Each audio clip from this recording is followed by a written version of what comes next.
বাংলাদেশের প্রধানমন্ত্রী তারেক রহমানের চীন সফরে এখনো আছেন, আজকেই তিনি চলে আসবেন।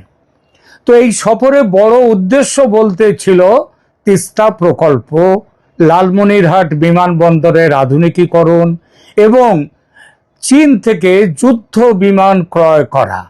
এই তিনটির কোনোটাই কিন্তু কোনো সমঝোতা বা চুক্তি হয়নি। আমি আমার চ্যানেলের পক্ষ থেকে আজ একটু আগে তিস্তা প্রকল্পে চুক্তি না হওয়া নিয়ে একটি এপিসোড করেছি। এবার এই এপিসোড করছি বাকি দুটি বিষয়, অর্থাৎ লালমনিরহাট বিমানবন্দর ও যুদ্ধ বিমান ক্রয়ের চুক্তি বা সমঝোতা কেন হলো না, এই দুটো বিষয় নিয়ে। নমস্কার, ক্যালকাটা ডায়ালগস থেকে মনোজ দাসের প্রীতি ও শুভেচ্ছা নিন। বলা বাহুল্য, তারেক রহমানের চীন সফরকে ঘিরে বাংলাদেশে খুব বড় ধরনের প্রত্যাশা তৈরি হয়েছিল। প্রত্যাশা তৈরি করেছিল স্বয়ং বাংলাদেশ সরকার। যেভাবে ভারতকে এড়িয়ে চীনে গেলেন তারেক রহমান, তাতে সবাই মনে করেছিল তারেকের এই সফর হবে মারিত গন্ডার লুটিত ভান্ডার, অর্থাৎ বিরাট কিছু পাওনা। আর সেই পাওনাটা হলে ভারতের নাকে আচ্ছা করে ঝামা ঘষে দেয়া যাবে। এই ঝামা ছিল মোট তিনটি বিষয়ের, আগেই বলেছি। তিস্তা প্রকল্পের পাশাপাশি আরো দুটো বিষয় নিয়ে সবচেয়ে বেশি আলোচনা হয়েছিল: লালমনিরহাট বিমানবন্দরের আধুনিকীকরণ আর চীনা যুদ্ধ বিমান কেনা। কিন্তু সফর শেষে দেখা যাচ্ছে এই দুই বিষয়েও কোনো প্রকাশ্য চুক্তি বা সমঝোতার ঘোষণা আসেনি। তাহলে প্রশ্ন ওঠে খুব স্বাভাবিকভাবেই, কেন চুক্তি হলো না, কেন সমঝোতা হলো না? কারণ কি? দেখুন, প্রথম কারণ হতে পারে অর্থনৈতিক বাস্তবতা। বাংলাদেশ এখন এমন এক সময়ের মধ্যে দিয়ে যাচ্ছে যখন বৈদেশিক ঋণের চাপে ক্রমশ হাঁসফাঁস করতে শুরু করেনি, হাঁসফাঁস করছে একেবারে বৈদেশিক ঋণের চাপে। কিরকম ঋণ আছে বাংলাদেশের এই মুহূর্তে? সাম্প্রতিক প্রকাশ্য তথ্য অনুযায়ী বাংলাদেশের বৈদেশিক ঋণ 2025 সালের মাঝামাঝি সময়ে 77 বিলিয়ন মানে 7,700 কোটি ডলারের বেশি ছিল। আর এটা ছিল জুন মাসে 2025-এ। ওটা 2025-এর ডিসেম্বরে এসে ওটার পরিমাণ দাঁড়ায় 113 বিলিয়ন ডলার, মানে 11,300 কোটি ডলার। 7,700 কোটি বাংলাদেশের জন্মের পর থেকে এত বছর ধরে ঋণের পরিমাণ ছিল 7,700 কোটি ডলার। আর সেইটা বেড়ে, মানে অর্থনীতিবিদ মোহাম্মদ ইউনূসের আমলে সেটার বেড়েছে আরো 36% মাত্র 6 মাসে। বেড়ে হয়েছে 113 বিলিয়ন ডলার, মানে 11,300 কোটি ডলার। মানে আপনাদের টাকার পরে আবার বোধহয় 120, 25, 30 করে গুণ করলে যত হয় তত টাকা তাদের বৈদেশিক ঋণ। এত বড় ঋণের বোঝা থাকলে নতুন বড় প্রকল্প, বিশেষ করে প্রতিরক্ষা বা অবকাঠামো খাতে চুক্তি চূড়ান্ত করা সহজ নয়, ভীষণ ভীষণ ভীষণ কঠিন। কারণ সরকার শুধু কি কিনবে সেটা তো দেখলে চলে না, কিভাবে শোধ করবে সেটাও দেখতে হয়। আর এখন বাংলাদেশের ওই ঋণের কিস্তি এবং ঋণের সুদ দিতে দিতেই বাংলাদেশ ভিখারি হয়ে চলেছে। দ্বিতীয় কারণ হতে পারে অর্থনীতির অর্থায়নের শর্ত, অর্থাৎ চীন টাকা দিয়ে এগুলো কিনবে, এগুলো বিক্রি করবে। লালমনিরহাট বিমানবন্দর আধুনিকীকরণ করবে চীন তার টাকা দিয়ে। আবার যুদ্ধ বিমান কেনা হবে, সেটাও চীনের ঋণ নিয়ে সেটাও কেনা হবে। কিন্তু শুধু তো এতে হবে না, এর সঙ্গে থাকে প্রশিক্ষণ। মানে যুদ্ধ বিমান কেনাটার যেমন খরচ আছে একটা বড়, তেমনি তার বৈমানিকদের প্রশিক্ষণ, সেগুলোকে সংরক্ষণ, খুচরো যন্ত্রাংশ, অস্ত্রসজ্জা, রক্ষণাবেক্ষণ, সিমুলেটর আর দীর্ঘমেয়াদী সার্ভিসিং প্যাকেজ, এগুলোর মোট খরচ অনেক সময় মূল বিমান কেনার দামের চেয়ে বেশি হয়ে যায়। মানে ঢাকের দায়ে মনসা বিক্রি হয়ে যাবে। তাই দাম, কিস্তি, সুদের হার, ডেলিভারির সময়সূচি এসব নিয়ে যদি দর কষাকষি করে কোনো জায়গায় না মেলে তাহলে চুক্তি পিছিয়ে যায়। খবর পাচ্ছি বাংলাদেশের অর্থনীতির খবর তারেক রহমান সরকার যত না জানেন তার থেকে বেশি জানে চীন। যারা ধার দেয় তাদেরকে তো জানতে হয়। তাহলে আর একটা কথা এই প্রসঙ্গে বলি, চীনের থেকেও কিন্তু বাংলাদেশের বেশি বৈদেশিক ঋণ, সব থেকে বেশি হচ্ছে তো বিশ্ব ব্যাংক, তারপরে এডিবি, এশিয়ান ডেভেলপমেন্ট ব্যাংক, আর তারপরের জায়গাটা হচ্ছে কিন্তু চীনের নয়, জাপানের কাছ থেকে সবচেয়ে বেশি দেশ হিসেবে ঋণ নেয়া, তারপরে চীন, তারপরে ভারতের আছে। তাহলে প্রশ্নটা আসছে, চীন তো সব জানে, জানার পরে তারেক রহমানকে প্রশ্ন করেছিল যে কিভাবে এই দেনা শোধ হবে আর কিভাবে দেনা যেটা আছে সেগুলো শোধ করবেন। ফলে চুক্তি আর হয়নি। এটা দ্বিতীয় কারণ।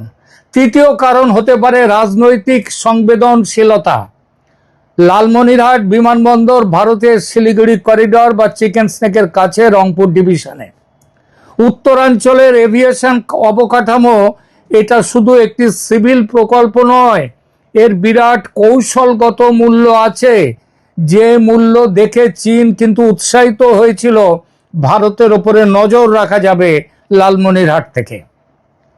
কিন্তু এমন প্রকল্পে চীনের উপস্থিতি ভারত খুবই সংবেদনশীলভাবে দেখে, আর দেখাটা স্বাভাবিক। ফলে বাংলাদেশ অনেক সময় এমন প্রকল্পে প্রকাশ্যে দ্রুত এগোলে ভারত কিন্তু কূটনীতিতে আরো চাপ দেবে, যেরকম চাপ গত কিছুদিন ধরে ভারত দেয়া শুরু করেছে বাংলাদেশের ওপর। চতুর্থ কারণ হলো চীনের নিজের একটা কূটনৈতিক হিসাব আছে। চীন, ভারত, রাশিয়া, তারপরে হচ্ছে ব্রাজিল এবং সাউথ আফ্রিকা, এদেরকে নিয়ে ব্রিক্স তৈরি হয়েছে। ব্রিক্স হচ্ছে আমেরিকার পাল্টা হিসেবে, ডলারের পাল্টা। চীন এবং ভারত দুজনেই হচ্ছে ব্রিক্সের সদস্য। চীনের পররাষ্ট্রমন্ত্রী এই কদিন আগে, 3-4 দিন আগে দিল্লি সফর করেছেন। কেন? এর মানে হচ্ছে তিনি তো আর বেড়াতে আসেননি দিল্লিতে, মুখ দেখাতেও আসেননি। বেইজিং থেকে তিনি এসেছিলেন। বেইজিং একদিকে ঢাকার সঙ্গে সম্পর্ক রাখতে চাইছে এবং তারেক রহমানের চীন সফর নিয়ে ভারতে যথেষ্ট যে ভারত বাঁকা চোখে দেখছে সেটা চীনও জানে।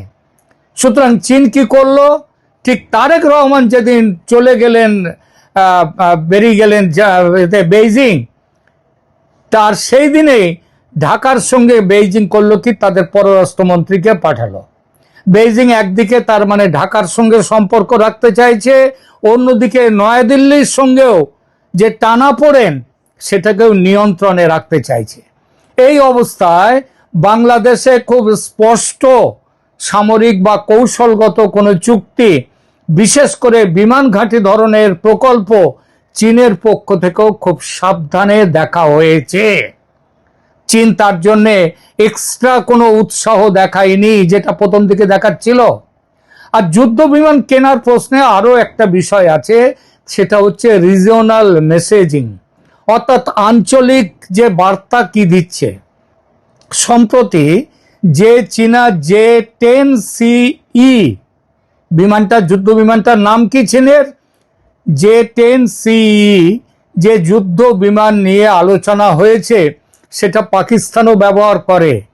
অপারেশন সিন্দুরে চীনের বিমান, চীনের তৈরি আকাশ প্রতিরক্ষা একেবারেই ভালো ফল দেয়নি পাকিস্তানকে, যার জন্যে পাকিস্তানকে বিপদে পড়তে হয়েছিল, অনেক ক্ষতি সহ্য করতে হয়েছে এবং সারা বিশ্ব জুড়ে এখনকার যুদ্ধ বিশারদরা মনে করেন পাকিস্তানকে প্রায় মাথা নত করে চুক্তির জন্য এগিয়ে আসতে হয়েছিল যুদ্ধবিরতির।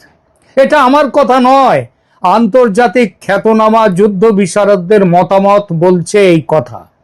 তবে বাংলাদেশের বর্তমান তারেক সরকার ও পূর্ববর্তী মোহাম্মদ ইউনূস সরকারের সঙ্গে বাংলাদেশের বেশ কিছু মানুষ এবং বেশ কিছু মিডিয়া তারা মনে করে পাকিস্তান নাকি জিতেছিল সেই যুদ্ধে, তাই হয়তো সেই যুদ্ধ বিমান ক্রয়ে এত ব্যস্ত হয়ে পড়েছিল তারেক রহমান সরকার। কিন্তু কাজের কাজ কিছু হলো না। এই না হওয়াটার কারণ হলো এই ধরনের কেনাকাটা শুধু সামরিক আধুনিকীকরণ নয়, এক ধরনের ভূ রাজনৈতিক বার্তা হয়ে দাঁড়ায়। বাংলাদেশ হয়তো তার কানে এখন জল ঢুকেছে। সেটা কি? যে এখনই এ বিষয়ে দ্রুত এগোনো মানে ভারতের সাথে আরো সম্পর্ক খারাপ হওয়া, অপ্রয়োজনীয় আঞ্চলিক উত্তেজনা তৈরি করা। এটা যে যদি বুঝে থাকতো আগে, তাহলে ভারতকে এড়িয়ে মালয়েশিয়া হয়ে চীন যেতেন না আমাদের তারেক রহমান। তিনি বোঝেননি, চীন তার কানে এটা ঢুকিয়ে দিয়েছে, বুঝিয়ে দিয়েছে।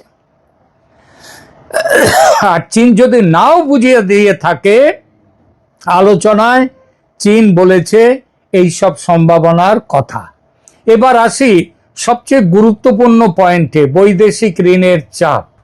বাংলাদেশের ওপর এখন নতুন ঋণ নেওয়ার পাশাপাশি পুরনো ঋণ তার কিস্তি শোধ এবং সুদের মেটানোর চাপ বাড়ছে। গত কয়েক মাসে দেখা গেছে বৈদেশিক ঋণের অর্থ ছাড় কমছে, কিন্তু ঋণ পরিশোধের চাপ বাড়ছে। এমন পরিস্থিতিতে সরকার যদি বড় অঙ্কের প্রতিরক্ষা বা বিমানবন্দর প্রকল্পে হাত দেয়, তাহলে বাজেটে বাড়তি চাপ আরো পড়বে, আরো বাড়বে চাপ। আর সেই চাপ রাজনৈতিকভাবে খুব ঝুঁকির। তারেক রহমান সামলাতে পারবেন না সেই চাপ। আর চাপ তো ভারতও বাড়িয়ে যেত। তাই বাস্তবতা হলো, চুক্তি না হওয়ার পেছনে একক কোনো কারণ নয়, বরং অর্থনীতি, কূটনীতি, নিরাপত্তা, রাজনীতি এবং ঋণের চাপ সব মিলিয়ে একটি জটিল সমীকরণ কাজ করেছে।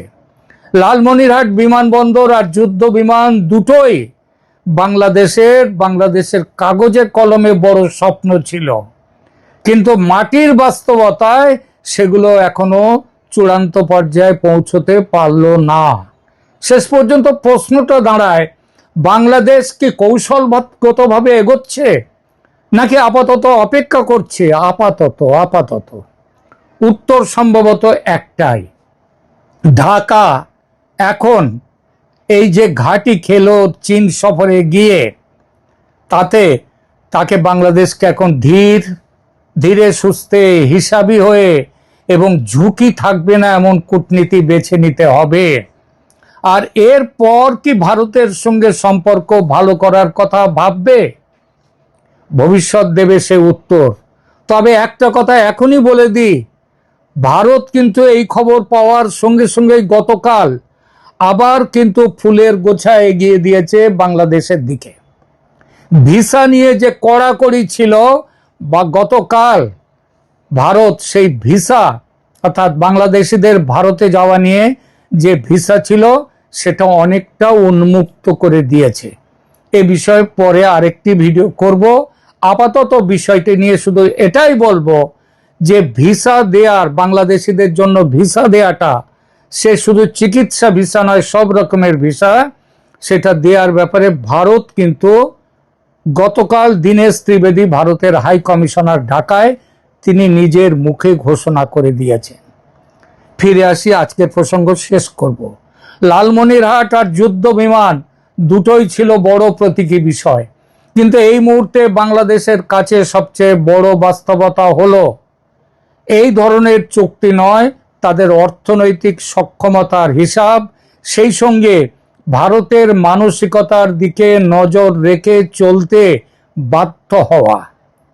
বাংলাদেশকে খেয়াল রাখতে হবে, ভারত কা গুস্সা কিউ আতা হ্যায়। আপাতত এই পর্যন্ত। ধন্যবাদ।